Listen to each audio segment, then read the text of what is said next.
Hey everyone, and welcome back to Ideanthro. Now I'm here today with my good friend Tim Davies. Now we went to uni together, and Tim also works in the stormwater management space, and he, as well as on the side, doing some work in kind of permaculture design consulting sort of space. And the other day we were having a chat, and we realised that we're really on the same page about a whole bunch of ideas of how we can take some underperforming stormwater treatment systems and use some of these permaculture and natural areas management principles to fix them up, but then kind of transition them to hopefully low maintenance states. So we decided to come out today and have a look at a few systems. And we're at one now, and we wanted to kind of talk through for you what we found and then what we were thinking about how we might, how you might go about fixing up a system like this. So we're going to spin the camera around and we'll show you the system. So Tim, do you want to describe a little bit of what we found, like where we are and that sort of thing? Yep, so we're out at a site just near Moggle in Brisbane, in Australia, and we're just looking at, it's a detention system and a bioremediation system. So you've got some walls that go around the low-lying area. We've got an inlet here where the water is coming in, and it flows straight forward into the low area where there's a sandy filter media, and it filters through the media and goes through an under drain outside the wall on the other side to the left. And we're in, like, it's a residential area? Yep, it's a residential area. It's just across the road from a bunch of houses. We're estimating the age of the site to be in the order of 5 years, within 5 years old, sort of thing. We're not sure. How did we come to that conclusion? Well, pretty much the age of some of the trees and things that we can see that have been planted here. You can see there's lomandras over there that are fairly well established, but they've been overtaken by other sorts of weeds. There's been the colonisation of the kumbunji here. Yes, that's the one with the brownie seed head on it. Yep. And then there's some other street trees over here that are still quite young, like the melaleucas on the side here that would have been planted as a advanced species, but haven't really matured into like a particularly large tree yet. And then there's the casuarinas that grow much faster, and they've come up to 4+ meters. So yeah, sort of 4 years, probably something like that, 4 or 5 years. Yeah. Okay. So we got the system here, and we walked in, and so the first things we noticed, there's a bunch of weeds have colonised the centre of the system. So there's some evidence of the original planting, right? There's some lomandras and that sort of thing. Yep. But a bunch of these kind of weedy grasses and then the kumbunji have colonised the centre, not so much the edges of the system. And we also discovered, you can't quite see it from here, there's a big concrete outlet structure at the other end. At the front of the system down here near the inlet, so in kind of those grasses there's a fair bit of sediment being deposited on the surface of the system. Yep. Anywhere up to about 20 centimetres worth. But when you get back into the main part of the system furthest away from us, there's very little. There might be about a centimetre at most over the surface of silt. Just to clarify, I guess that sediment, it looks as though it's there's actually quite a bit of organic matter that has come in, and it's probably a combination of silt, black silty sort of sediment, and organic matter, I'd say, that's probably been forming in this wetter area here. And that's, once we got down past 20 centimetres, then it was pretty much the same. It was just washed, very clean sand. It was quite a clear horizon too. Yeah. So it could have just washed off from the embankment where they would have put on topsoil. But yeah. Yeah. Okay. So let's So I suppose the problems here that we're trying to solve are this thing's pretty weedy. It's not particularly enticing. Like the moment we walked into this, you made a comment, oh, like it feels really snaky in here. So it's not a super enticing spot. If you wanted to keep the weeds down, it's a fair bit of work at the moment. It's a lot of maintenance. Yeah. I mean, admittedly, in this state, it's probably been left unmaintained to end up in this state. Yeah. But if you were now just to try and maintain it in this state with just low grasses and sedges and that sort of thing, it'd be a fair bit of work trying to continually compete with this weed base. So let's talk our approach to how we might transition this to another state. So we got talking the other day about a few things, about getting up pioneer species and a canopy really early, and then succession of plants over time, placement of plants relative to the sun and that sort of thing. Yep. So let's talk. So we had a chat about that off camera just before. Let's kind of talk through what we're thinking there. So I guess there's a few things. North is to the left of the shot camera now. So line me up. Am I facing pretty much north now, or a little bit further around? All the way around, probably to about there. Okay. So the basin, so the long axis of the basin that we're looking at just before is pretty much running east-west, right? Yep. That rock wall's running virtually east-west. Yep. Okay. So the types, when you have a look at Lomandra and that kind of thing in its natural habitat, as it might be in Brisbane creeks particularly, you'll see it down right at the water's edge on the bank. It's a very marginal plant. It'll often survive in, creeks are quite shady places normally, and here it's been planted out in the centre of this biobasin where there's actually a lot of sun. You've got probably 6 hours of direct sunlight right in the middle, and there's a few of them that are still surviving in there, but they're not really thriving. And one of the issues is that there's exotic grasses that are much taller than it, and therefore the grasses will outcompete the sedges that have been planted. So I'll try and demonstrate this. Let's see if we can find a Lomandra down in here. Yeah, here's one coming. So here's an example of what Tim's talking about. So that's a Lomandra in there, and you can see those. You can see this exotic grass is actually much taller than the Lomandra down here. Yeah. Now, admittedly, like a mature Lomandra could get much taller. It could get up to that sort of height. But at the moment, with a plant that's only a couple of years old, it's really struggling against those exotics. So we really want to start to establish a canopy that might be sort of 2-3 meters tall, probably even 3 meters would be a great sort of shrubby mid-story, and that can provide a lot of shade up until sort of this 1.5 meter mark, and even below sometimes. But the great thing is they can really provide this canopy here, and then these grasses don't particularly like a lot of shade, and they do like water, and but we can see that as we zoom up the bank, the exotic species of the exotic grass species, it doesn't really survive that much up on the bank there.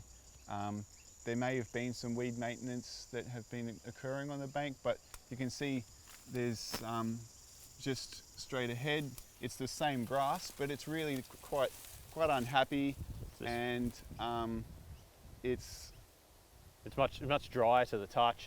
It's browned off a bit more for sure. Yeah, it's not its ideal location. So, and the Lomandra next to it is of equal height even. So, yeah, I think if we can get some mid-story canopy species to mimic that natural habitat of a creek, where we've got really significant canopy shading out that wet zone, then I think the system will have less weeds. It'll be easier to maintain because the understory is a bit less thick, and so you can sort of traffic it potentially a bit easier. And Yeah, because let's be honest, when we came in here, so in a moment we'll talk about kind of over towards the outlet there, we wanted to go check that out, and we didn't walk through the centre of this, right? We chose to climb up the rock wall for that exact reason. So okay, so we talked about conceptually, okay, we want a bit more canopy, but we also then had a chat about that big concrete weir over there and the effect that has, based on where north is and the fact that, so we're in the southern hemisphere, so we want to get some plants along the northern aspect so that we get some shade, you know, obviously, well, all year round effectively, right? So in winter, you're at the tip of the earth, you're going to get some shade even in that situation. But that weir potentially is causing us a few problems, right? Yeah, because it's directly north of the main part of the basin, and so if in order to get shade in that basin, you'll need to basically just have a mid-story, because you're probably not going to put a large gum tree in the middle of the basin. It starts to disrupt various things, but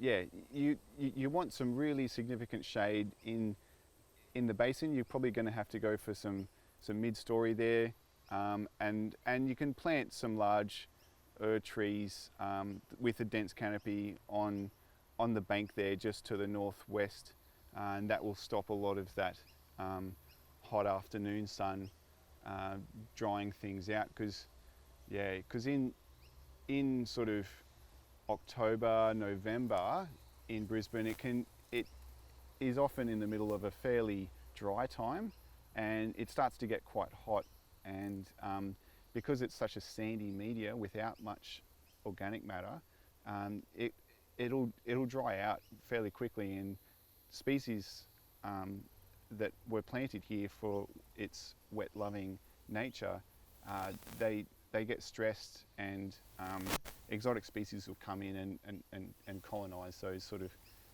marginal areas. So you really want to protect them by having that shade from the hot, sort of particularly western sun is when it's the driest part of the day after the day's been. So yeah, so we're talking about, so planting some kind of mid-story stuff maybe at the base of that concrete slope to provide some shade, so stuff that's a couple of metres tall, and then maybe some bigger stuff as we're looking at it up on the batter to the left as we're looking at it, to get a bit of a westerly protection. Yeah.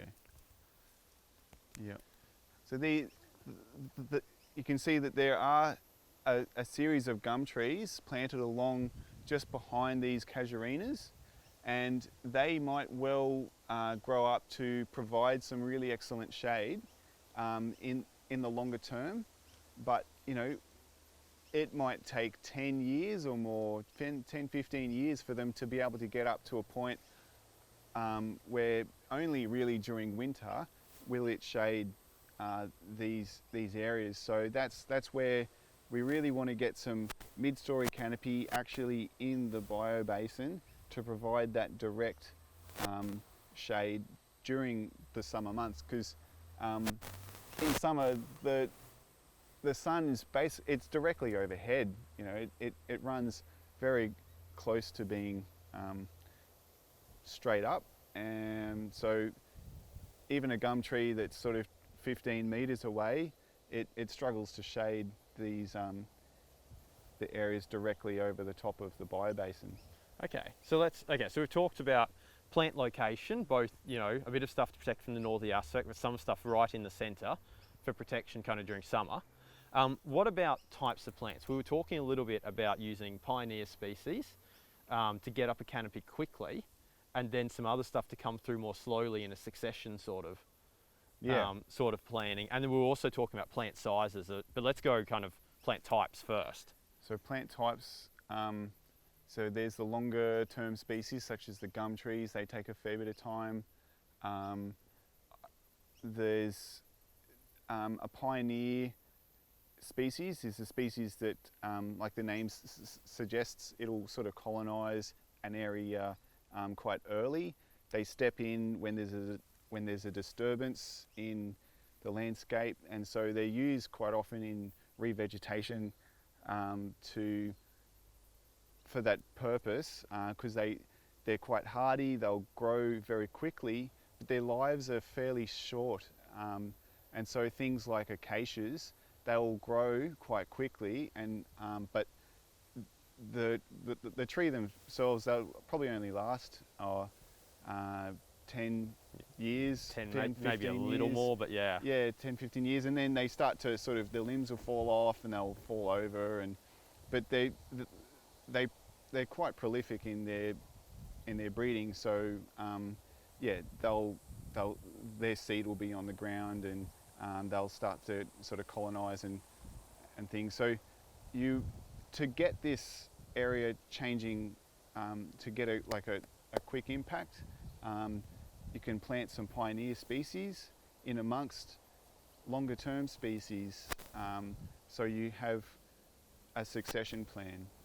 Yeah, so this might be, so to learn from some of the systems around southeast Queensland, this might be, say, some longer term species that we've seen do well with some of the melaleucas, like quinquenervia and that sort of thing. Yep. And then picking some acacias and maybe some of the casuarinas to get up quicker initially, and planting all those sorts. Yep. But the acacias will get the first round of the canopy up. And as Macaranga.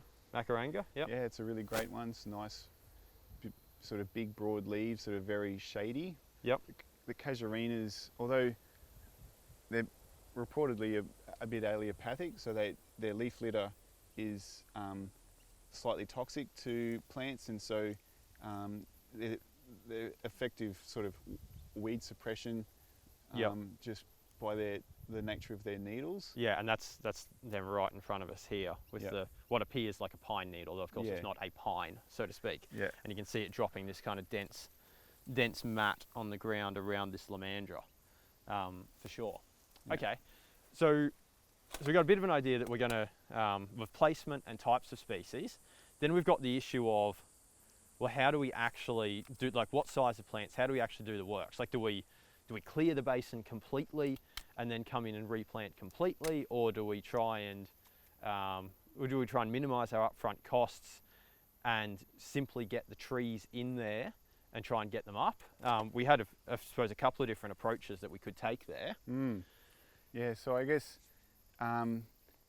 sometimes councils have got a particular budget that they've got allocated, and they're willing to spend that up front, which means that you might have the funds to come in and kind of keep things, or to give everything a big tidy up. So you might do a big weed treatment in the first instance. Sorry. However, the issue with that is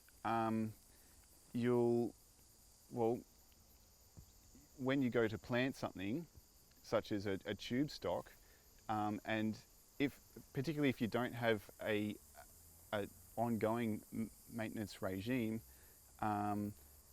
you'll plant the tube stock, and then all these grasses, they grow so much faster, they'll end up overcoming it, shading it out, and compromising the performance or the sort of chance that the tube has to grow. Because there's a lot of a seed bank in here already. Yeah. Right? It's been in here long enough. Like, I'm covered in cobbler's pegs right now. Yeah. So even if we do clear this stuff, it's going to come back in months, maybe weeks, depending on how quick it is, right? Yep. Yeah. So unless you've got the budget to have, basically a 2-year maintenance program where you can keep on top of it and wait for the tube stock to get to a height that will be higher than the weeds, then another way that you can approach this might be to plant like a more mature species, so not species, but a more mature plant. So it might be a 45 litre, for example, and often they're up to about 1 metre or so high, and already at that stage they're above the risk of being shaded by a lot of these exotic grasses, and so you can plant these and then just leave it for 2 years or so, and by this stage the canopy will have formed, and you'll start to see how effective that treatment is going to be on those weeds. So yeah, if you just you sort of use the weeds as an indicator of how well that that planting is forming, and you can use the weeds as an indicator to see where you might need to intervene as well, so where you might need to have more canopy, or you might need to just plant some different types of natives that you know that will outcompete that niche that weed has found. Now that's an interesting point that I'd literally never thought before, but you mentioned this to me before, that yeah, if we came through and cleared this and we were running a really regular maintenance program on it with the intention of we're going to maintain it really regularly while the canopy gets up, then at some point you get to a situation where, you know, a couple of years down the track you've got a canopy up, and the whole point of this is to be able to reduce our maintenance, you know, reduce our maintenance. But we've got this situation where, because we've been knocking out all the weeds, we don't actually know how successful the canopy is being. It might be that it's being really successful in shading out, you know, one part, say over there, just hypothetically, but not being successful in shading out this part over here. But we don't know that until we back off the maintenance and let the weeds come through. And so we might then find that, oh, well, look, this part is still not being shaded out so well. And we're like, oh, we've got to plant more plants, which is going to be another 2-3 years before they get up. So there's some merit in, bigger plants. I literally never considered this. Bigger plants, and letting them have a bit of, like, big enough that they can compete against the weeds and get up, and slowly as they start to shade them out, you can see where they're being successful and not. So maybe 6 months down the track even, you might have a bit of an indication and be like, I can see you going, oh, maybe not 6 months, but like at some point in, you might have a bit of an indication and be like, oh, we need some more, you know, on that bank or something, something to that effect. Yeah. Which is cool. I like that. Yeah, and you should definitely consider the aspect, and so yes, like they've done well. They've put a bunch of large, well, they will be quite large species on the northern side there, and on the southern side where the houses are, these melaleucas, they've got quite an open canopy, so the residents, they won't have a wall to look at. They'll be able to look through that sort of soft, it creates a soft edge and allows people to be able to look through. Whereas, yeah, you really want, while these species, these big gum trees on the north will provide some nice high canopy, they'll really start to open up in the mid-story canopy, and so you really want to close that gap already with planting some grevilleas and some sort of mid-story small trees with quite dense foliage. So we're talking stuff to maybe to 2 meters, that sort of size? 2, 3, 4, okay, even 5. You know, these big gum trees will be 15 meters high, and they won't have much of an they won't have much of a sort of mid-story canopy until they really start to bush out and spread their wings. But often they'll sort of shoot up, and then they'll start to spread their wings, as it is, not wings, but yeah, I know where you're coming from. It gets the point across. Okay, cool. So look, I reckon there's a bunch of useful stuff in there. The conversation this morning's definitely helped, helped introduce me to a few new ideas, and then talking it through again on camera just now for me really helps kind of reinforce what we've talked about. So why don't we call it there, because we're going to go look at some more stuff this morning. And we've already managed to make a 25-minute video just here. So I'll spin this back around.